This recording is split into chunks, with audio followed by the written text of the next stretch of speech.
Well, this is Dan. We're just getting done with the little bit of snow that we had here for the last few days.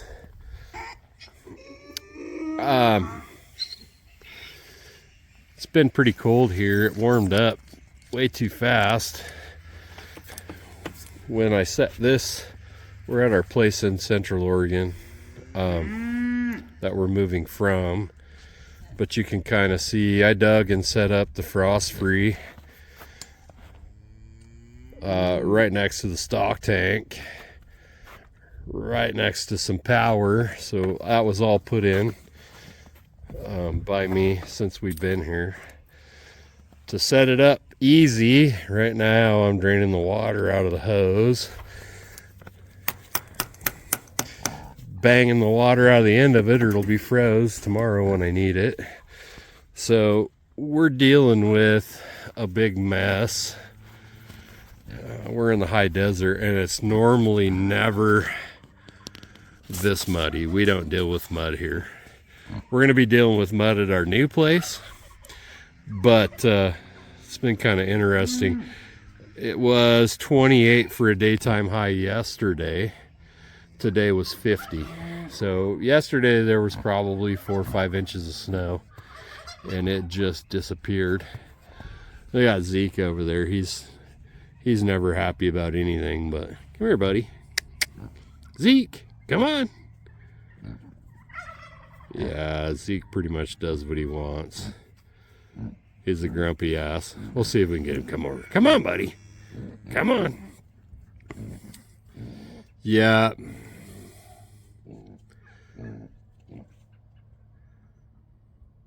You can see my dad, when my dad was still alive. This is Dad's donkey. But Dad built that little shed for him.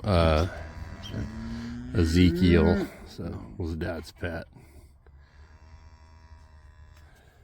And this used to be my shop. And when Dad got cancer,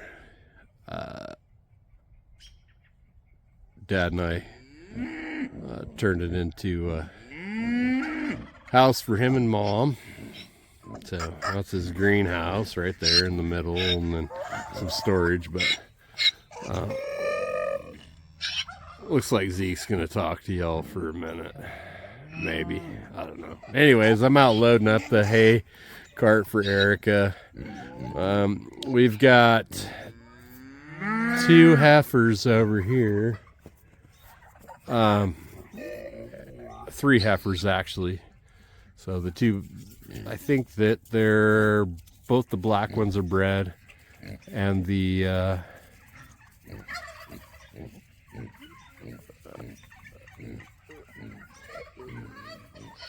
yellow colored one, Sissy, in the background. We're holding her back from the bull. These guys over here on this side of the road, same thing. This is one of the few buildings here that I didn't tear down. There wasn't a lot of buildings here when I bought the place, but this loafing shed, it's pretty rough. Everything here was blue. They got a good deal on blue paint, I think. But there's Hank. He's our mini bull. And there's Millie. Muddy Millie. Yeah. Cow life ain't glamorous. Look at that. Anyways, I think we got Dixie there, and Betty's taking off. Black Betty. And then we've got, Aggie the mischief maker. That's my puppy. She keeps the farm in check. We had to strap this barrel down because the cow treats are in there, and the pigs come tip it upside down. They're all upset because they're just starving to death. And I'm waiting for Erica to come out because she likes to feed, but she's got a few things to do in the house. So anyways, come over and check the next water tank. I was raising goats, I don't know, 10 years ago, and right after I bought the place. So I built a little goat shed. It works for the cows, but we've got some mini ducks in there right now. And then this is for the ducks. We got the duck on in. I think the chickens are laying eggs in there right now. So as much as you think that you're going to plan it out, they kind of do what they want. So this was a windmill. My dad built that. I helped him build the hub for the center, but he built all the blades and everything before he passed. So we drilled that center out, put some bearings in it. I go up every Father's Day and lube it up and do a few things to it to preserve it. So that's that. So the pigs have decided they know the order that things get fed, and they're last. Because if I feed them first, all the chickens and ducks and everything else eat their feed. So we free range. We free range all of our animals, well, besides the cows, but all of our birds, I should say. They just kind of hang out, and our pigs. It's Mama June, Jim Tom, and we've got the Tom turkey. So typically what I've trained Aggie to do, the Toms get pretty ornery, especially this time of year. They're starting to get the call of the wild, so they'll get kind of aggressive. So we've trained Aggie to put the turkeys up, and if they're out in the yard and being ornery, she'll run them right into the pasture. Now we've got the peacocks. Those are from my sister next door. She let them go. They were in a really small pen. They're a lot better off now. They roost in a tree right up above our hot tub. I don't know if you can see it over here. That's our house. Outdoor kitchen. That's kind of the big deal on online. There's the hot tub, and they roost right up in the tree right above it. So I'll sit out there at night and call owls. Eric and I will. And they'll come land in the tree with the peacock. So we've trained our ducks to go up at night, so everything's put up in the evening, so we don't really have any owl problems. That's our greenhouse. That was one of the first things I built. When I got the place, first couple things I did, I dug about 2,000 feet, hand dug 2,000 feet of sprinkler lines. Our well's 800 feet deep here, so, and nothing grows unless you're irrigating it. So that's the greenhouse. This was the spit location. So you can see the spit posts. Plan here was come out, put the spit wheel where the wire's pulled up, run a pump, run a water powered spit. That's kind of a little table. Sit out and have coffee. This old, I think it's a Franklin stove, was here when I bought the place. Stuck in a shed. So this, there's a fire pit, wood storage Funny story here. When Eric and I first met, that bell up top there, we were at a swap meet. I think it was like our first official date. And I noticed that she was paying full price for everything at the swap meet. She was kind of swooning over the bell, and they wanted $500 for it. And I said, well, I'll bet you I could talk them down to $150 because I like to run my mouth. And then the pressure was on, and we had a bunch of stuff. So I said, go sit over by the wall, and I'll go deal with these guys and see what happens. She says, well, you need a receipt to prove it, you know. So I went over and asked the gal, what's the provenance on the bell? And she goes, it was the last day. She goes, well, the story is that I'm going to drop it down to 185. I says, well, if you dropped it down to 150, I'd take it off your hands right now. And so, well, I got to go talk to my boss, and she did. Came back and said, yeah, that'll work. So I guess I got to impress Erica the first date. I was sweating it. I didn't know if it was going to happen or not. But anyways, that's the bell. These insulators came from Christmas Valley, Oregon at an auction. And we ended up getting Erica, who fears rejection. Like losing an auction bid is mortifying to her. So I think she got them for a pretty good deal. But long story short, she had the whole auction house cheering for her to win. There was multiple sets, or there was multiple lots of these insulators. They're glass, kind of cool. But anyways, it caused me to have to build this little archway.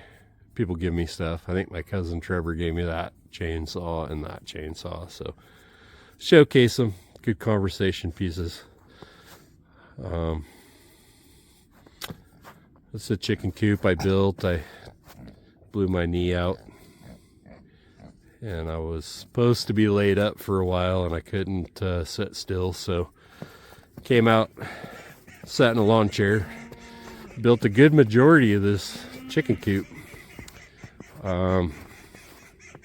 because I was bored out of my mind, and work wouldn't let me come back without a doctor's release. So I decided that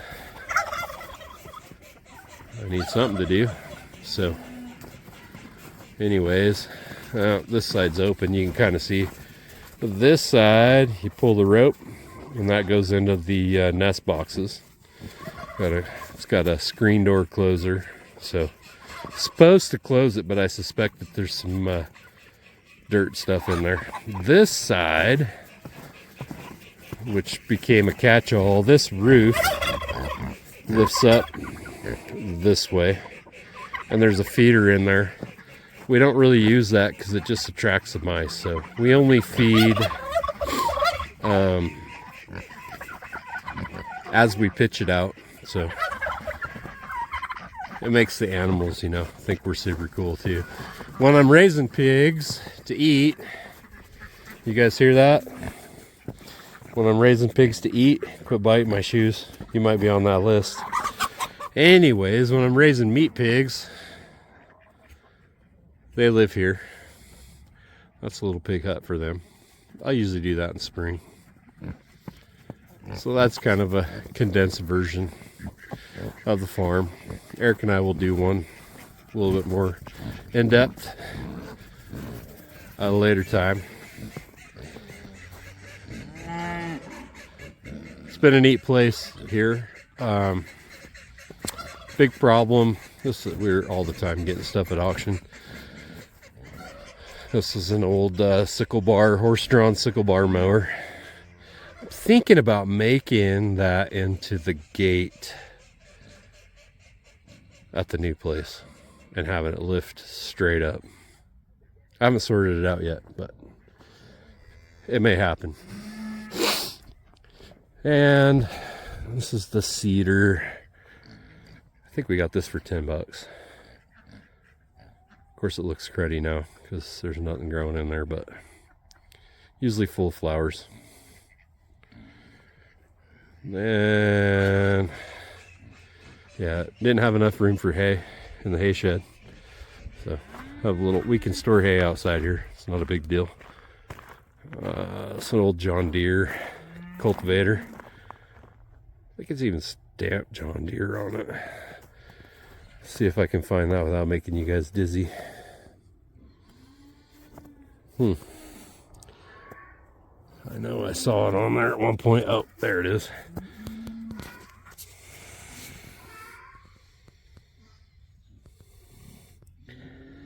This might be one of the first John Deere implements ever made.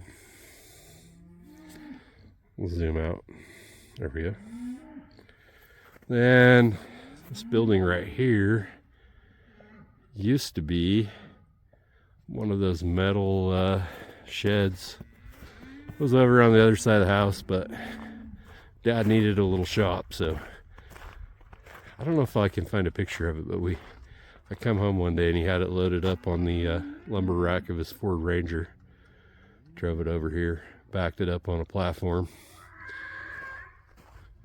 Told him he needed to do something with the front to make it look cool because I didn't want to look at the metal shed. And so he put the false front. That looks cool with the pipe wrench off the pulley for the door closer. And we've got the block plane for the doorknob. So, yep, it's cool enough. Anyways, we'll walk over here. I'm really just kind of killing time waiting for Erica to come out because she wants to feed the cows. And until that happens, we can't feed nothing else because cows will eat all the chicken feed. It's kind of crazy. So this is her mother's. Her mother has MS. It's her handicap van. And then that's our front porch. We just redid the front of this house, Erica's car. So just redid this last summer. It was baby blue with vinyl siding. We still have some touch up, but I'm doing the whole roof in metal standing seam before we move. So that'll get done before then. Old Kramer auction find, and a cool old Shell oil barrel. Well, I think it's cool. Still got the tag. I'm kind of a sucker for stuff like that. So anyways, Erica wanted the doors like this I don't know, horrendous coral orange color. So come around here. This is an addition that Eric and I built for her mother, Sharon. It's a handicap ramp. So she lives back here. It's got the standing seam roof on it already. I'm surprised that Sharon's not waving at us. Her bed's right inside of the window there. She must be snoozing. So we'll walk around.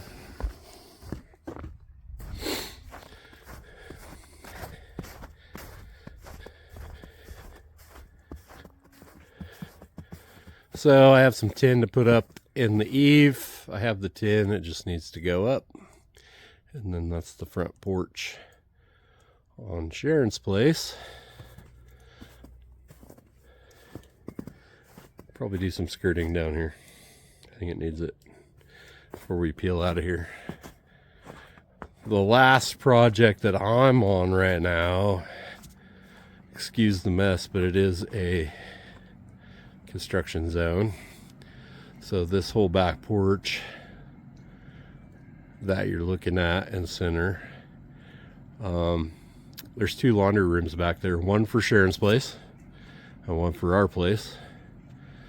And it had no foundation on it before. So rather than jack it up, it was horrible. It used to be an old deck. So it just had 2x6 flooring. So I figured it would be faster just to tear it down. And I think it was. So I ripped the whole thing off the house.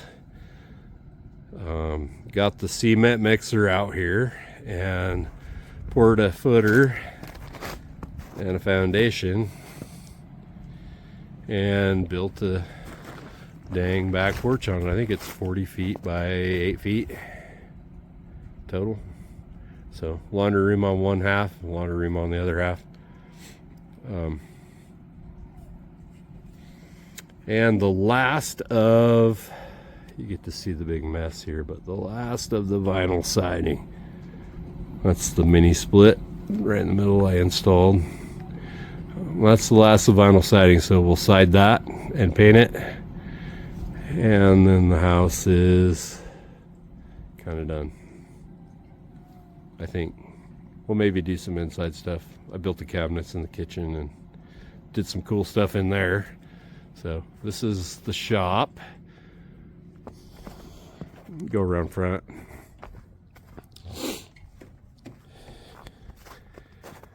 See, this is what happens when you have pigs. They knock everything over. Dust collection for the cabinet shop. Pigs come through, bulldoze everything. This is the wood storage for the hardwood. It's getting pretty slim. I need to get my saw set up, start cutting some more horseshoes. So we got the horseshoe pits right by the outdoor kitchen. I think we just made a full circle here. This is the wood shop, cabinet shop. So I built this out of, you know, those RV carports? Yeah, that's what that used to be. Totally framed. I built trusses. It would have been better if I just built one without that, but I was doing it by myself on a limited budget. So it's 2x6 walls, insulated inside, trussed roof, so you can still see the metal tube frame going up inside.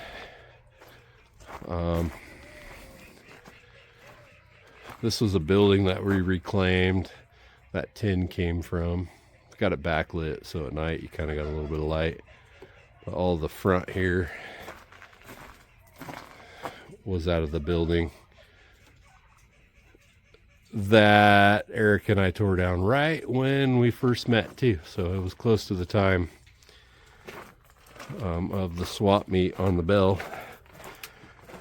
This was Erica's handiwork. Was the handsaw mural. And then this is the saw blade for the sawmill. It's 4-foot blade, so replaceable teeth. 1/4 inch kerf. So that's gonna get set up at the new place. That goes on the mill that I have. For that, so that's kind of a little bit of a tour of the place. It's a mess. I didn't run around and clean it. You get the actual. This is an old water pump for a hit and miss. Oh, excuse me. Old hay trolley and hay hooks. So that's what we do. We collect old stuff. It's foggy here. It's never foggy here. So this is the old place. Well, we're here right now, but soon to be the old place.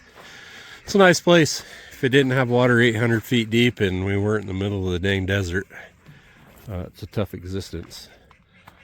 So thanks for watching. Talk at you guys later.